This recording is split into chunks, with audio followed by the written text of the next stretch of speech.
Hey folks, today we're going to take a look at all those things that you might call idiosyncratic about Mo Norman's golf swing. So let's go on the range, figure out what Mo did. Maybe you should do some of these things too. Let's get at it.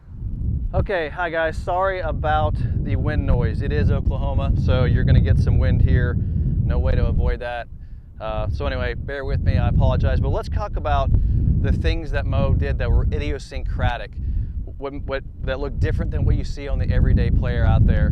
And these things, by the way, in my time spent with Mo and learning his golf swing, the whole entire reason that I spent time with Mo and approached him and developed a friendship with him to learn his golf swing was because I wanted to find out why he did those idiosyncratic things, because he was the best ball striker in the world.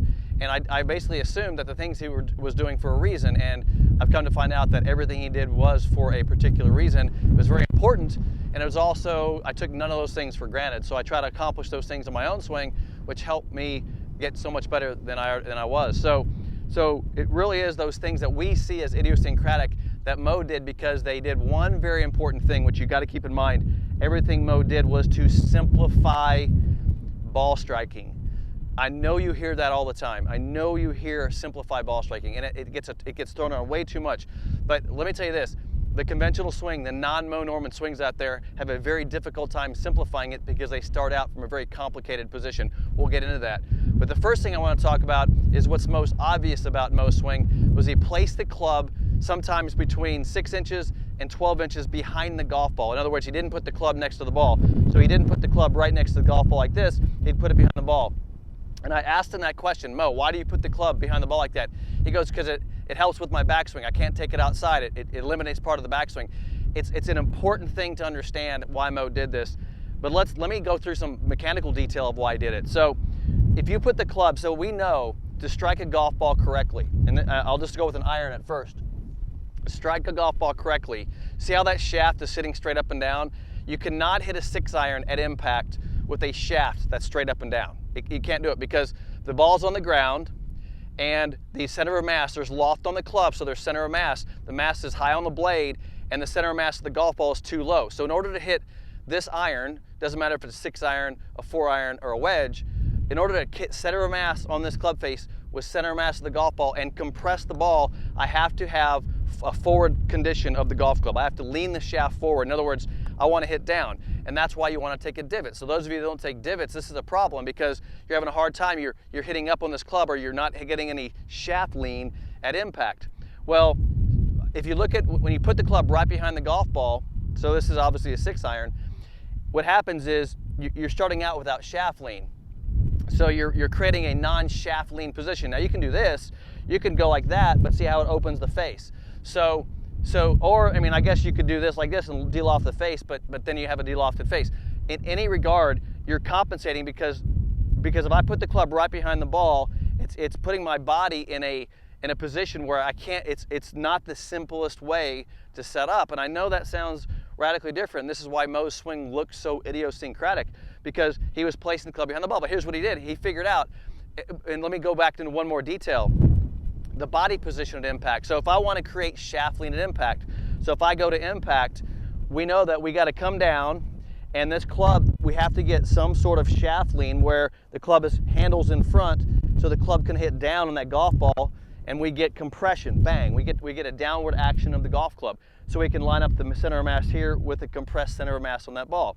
So we need a forward shaft position. So if I start here without much shaft lean, at some point in my swing, I've got to create shaft lean coming down. So you can see where I'm going with this. Where Mo started had affected how he moved the golf club. I have to make a manipulation somewhere to produce shaft lean.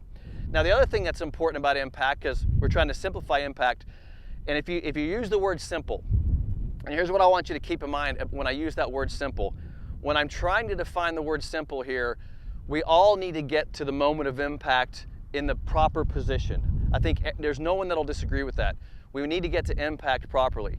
So if I use the word simple, my goal is to simplify getting to impact. See, that's all I'm trying to do. It's like if I want to drive my car to Detroit, right? I want the easiest way to go there. I want to follow straight roads if I can. If I go through California to Detroit, that's not the easiest way to get to Detroit. So I want to find the easiest way to get my body from address to impact. Now, what does that mean? What does simple mean? Here's what it means.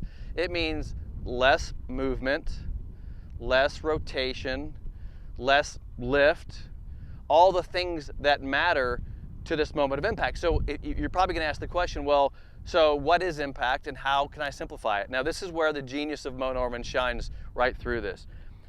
My body position, and I've measured all this stuff. If you get into what I do with single plane, go to singleplanethree.com. I have measured every single metric of the body to understand exactly what position the body needs to be in. So if I go from here at address, impact looks like this. I have so much side bend, so much rotation, pelvis and torso, and so much bend to the body. So there's a certain position of my body that all great players get to. You have to have so much 25 degrees of bend. You have to have so much side bend, 20 degrees of side bend. You have to have so much pelvis rotation, between 30 and 40 degrees. You have to have between 30 and 35 degrees of torso rotations. You have to have all these rotations correct at that moment of impact.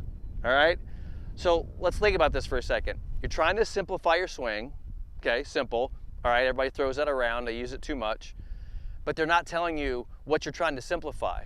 But you got to simplify your body's movement to get to that position of impact. Right? That's all I'm trying to say. Now here's the next question. If I'm going to try to get to impact, which is the most important moment, right?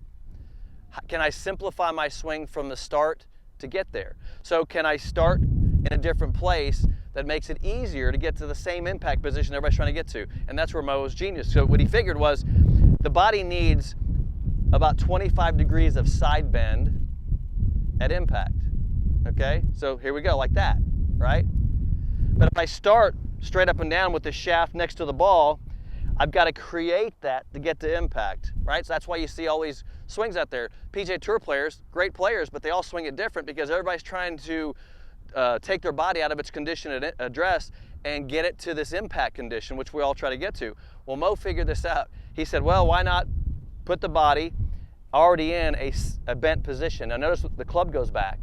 So not only am I creating some shaft lean, see the alignment of the club, I'm putting the body in its lean position, that very similar to where you'll get impact. So he basically almost preset himself at address to get to impact.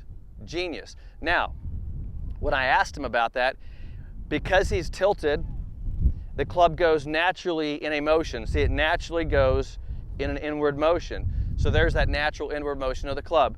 Genius, absolute genius, because Mo figured out if I set up in an easier position, I can get to impact easier. Then that's the definition of simple to me. Okay, so that's the club behind the ball. So what happens is, what Mo figured out, and I got two clubs here, I got a 3-wood and a 6-iron. What Mo figured out was if I put the club in my body, and actually the body's in a better position, and I put the club down, it's a little behind the ball because address is different than impact because of the rotation of the body. So I'm going to simplify my address, and by the time I get to impact, I moved less to get to that shaft lean position. So he is moving less to get to impact because of his club's position. The club stays on a natural path going to the inside because of his body position, and he totally simplified the moment from the start to impact. So you'll see him at address, the club will be a few inches behind the ball. It's always beneath the nose because of his tilt, and the club's always in a shaft lean position alignment with the lead side. So you never see the club's handles are already in a forward position. Now that's a 6-iron. Check out a 3-wood. A 3-wood tends to be a bit different because the stance is wider and the ball's slightly more forward. But now look, the club is still beneath my nose. Genius. Club's never moving. Club shaft is never changing its position. But the ball's a bit further forward now. But even same thing, the club makes the same path in the backswing, and then the natural position of the ball, because it's more forward, allows me to, because the body position is more rotated, get to impact. Absolute genius of Mo Norman to be able to figure out what's the easiest way to start at address and then get to impact. But let me tell you this, all geniuses defy convention. Fosbury flop, they defy convention. You can't look at the golf swing and say, if I want to simplify this, I got to keep doing what everybody else does. Mo figured this out. Absolute genius.